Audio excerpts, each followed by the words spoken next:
Welcome to Hood Champion Boxing and Sports. In boxing, you find a way to win or you find a way to lose. Make sure and subscribe to the channel. I greatly appreciate that. Now let's talk about something here real quick. Errol Spence and Canelo, right? A lot of talk about Spence and Canelo fighting, even back from like 2018, 2019. There have been talks about Spence and Canelo fighting. It's no secret that Errol Spence reportedly is a really big guy, man. Some people say he walks around at 190, gets over, at a point in time, got over 200 pounds. But let's understand, for Errol Spence getting down to 147, right? They have some guys who have freakish discipline and the ability to get down to a weight for a moment in time to where they shouldn't ever be able to achieve. Spence is one of those guys. Devin Haney is one of those guys. Canelo Alvarez is not one of those guys. So when you look at Errol Spence being at 147, don't for a second think that Spence fighting at 168 would give Canelo some sort of advantage. Because really, Errol Spence does not want to come down to 147 anymore. He's looking at 154 or 160. Preferably 154 because he can make the weight, but even 154 is not easy for Errol Spence. So 168 is not too big for Spence. Now, let's also understand something. Canelo Alvarez has been on a whirlwind since he's turned pro. Non-stop since a teenager. Sparring, fighting, up and down weights. Championship after championship. Whether you think he's cherry picking, whether you think he's weight draining people or his rehydration clauses or whatever, right? Bottom line is Canelo Alvarez has been very active. But Canelo Alvarez, although he's been in boxing for almost 20 years, Canelo Alvarez is a young guy, but his body and the wear and tear may reflect that of an older guy. Excuse me. When you look at Canelo Alvarez and his performance against Ryder, and we'll talk about Bivol too, but against Ryder, Canelo just seems to be a step behind. Seems to be a step slower. His combinations aren't as fluid. They aren't as impressive, in my opinion. And remember, I'm comparing him against the Canelo with those combinations he was throwing against James Kirkland. You know what I'm saying? The guy who was throwing those combinations against Miguel Cotto. You understand? I mean, 8, 9, 10 punch combinations, man, upstairs, downstairs, all in combination. You're watching that, and it's like beyond comprehension how Canelo was able to do those things. But when you watch him spar, you hear a lot of people say, the way Errol Spence fights is the way he hits the heavy bag. Well, the way Canelo fights is the way he hits those damn mitts. You understand? And absolutely amazing to watch him, Canelo. But I haven't really seen that. And I apologize, I got a little bit of a cold, right? When Errol Spence fought Bivol, he just couldn't get the job done. Styles make fights. Bivol, much taller, naturally bigger, extremely high boxing IQ. I don't see many people being able to beat Bivol. I'm going to just be honest with you. There's no one who comes to mind who I think would beat Bivol. You just have to get lucky and land one of those shots where the sun just happens to shine on your backside. But outside of that, going forward, talking about Errol Spence, understand something. Let's say Canelo is naturally bigger, which I don't think so, okay? He's just fighting at a heavier weight. But I don't know if Canelo's naturally bigger. He's shorter than Errol Spence. His legs are thicker, but bigger than Errol Spence, I'd have to disagree. But let me tell y'all what the problem is going to be for Errol Spence and for Canelo. Y'all need to understand this right here, is if Canelo Alvarez was going to fight Errol Spence, let me tell you something. I think Errol Spence would beat him. I really do. I think Errol Spence would beat him because Errol Spence, his work rate, especially early in the fight, and with Canelo not throwing those combinations and seems to have slowed a bit, I think Errol Spence can get out in front. The other problem you're going to have is when you think about Canelo Alvarez, he starts to get a little bit tired. And once he gets tired, it's over for him. Errol Spence isn't going to let up. He's going to let more shots go upstairs, downstairs, and that's going to create issues for Canelo Alvarez. Now, one thing we got to be honest about with Errol Spence and Canelo. Now, I'm telling you, I think the stamina is going to win the fight for Errol Spence. But this is the problem. What happens when Canelo, if he catches him cleanly? Because let me tell you, it's obviously something special about the hands of Canelo Alvarez with his power. To hit a man like Billy Joe Saunders with one shot and break his face, that's crazy.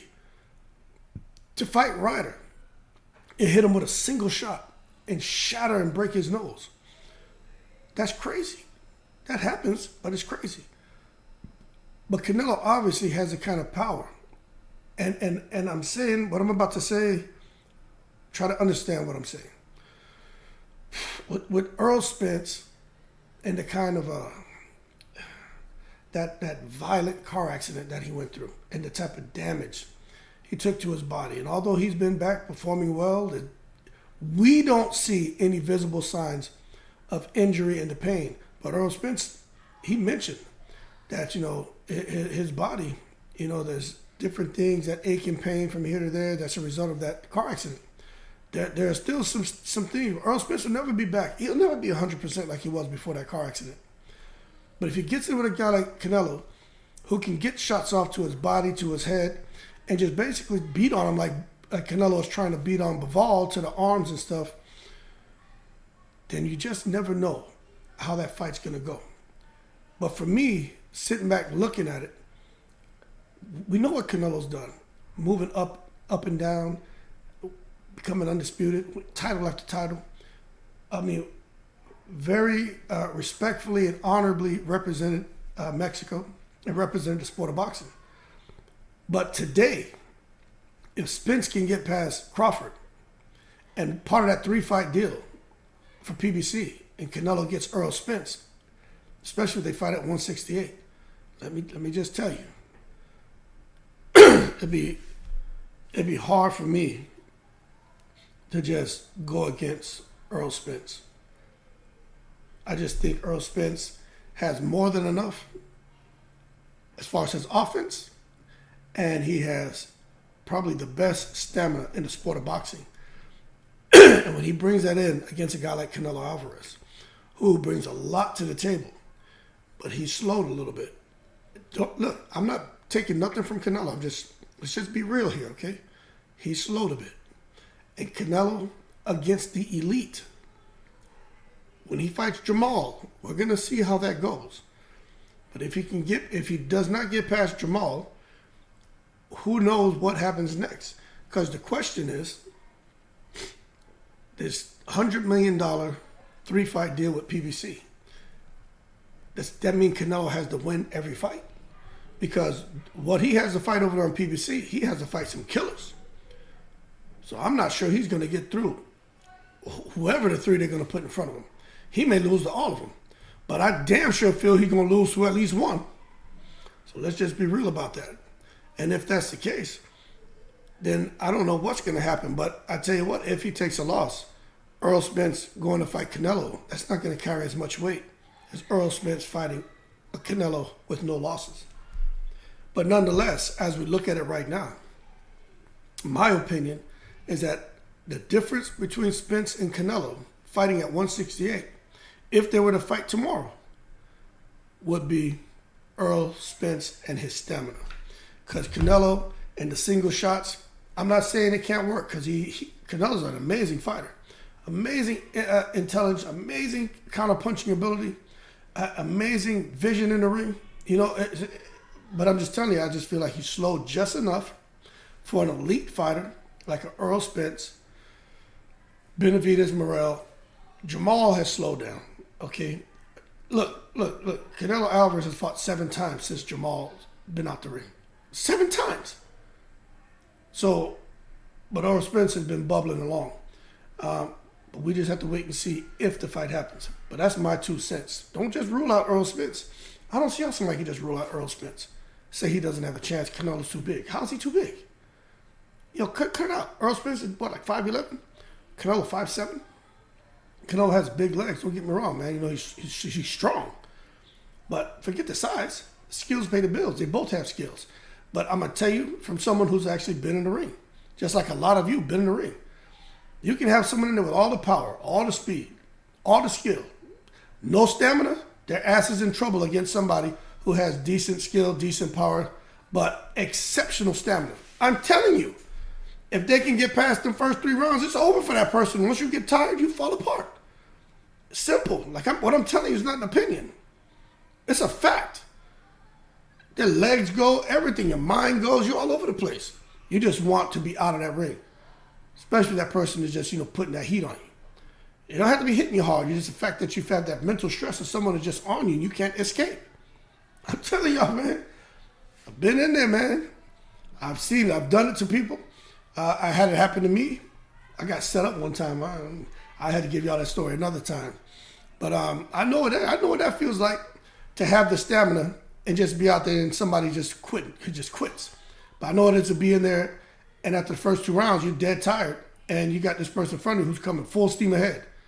And this is in sparring. And it's like, all right, let me go ahead and ease on out of here. Because I know if it doesn't me continue, I'm going to probably get hurt in here. Because I have nothing left. My body's shaking, like my legs, everything's shaking, because I'm exerting so much energy just trying to keep this fool off me, but I'm tired.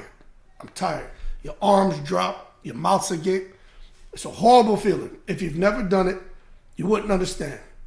You can sit back and make fun of people and stuff like that. But if you've been there, you understand. You probably laugh like, yeah, that shit is real. And it's not laughing at someone, it's laughing just because we know how uncomfortable it is to be in a ring like that. But that being said, man, Spence versus Canelo at 168. I don't think Canelo's too big for Spence. I think Spence would actually get him, especially if he can, the first 3-4 rounds, when Spence starts to really pick it up and Canelo's just still trying to settle for those single shots, I think the stamina and the work rate is just going to overwhelm Canelo. I'm not saying Spence will stop him, but I think he'll win the fight. That being said, y'all keep cool. Leave your comments below. Y'all have a good week, and I'm in the breeze.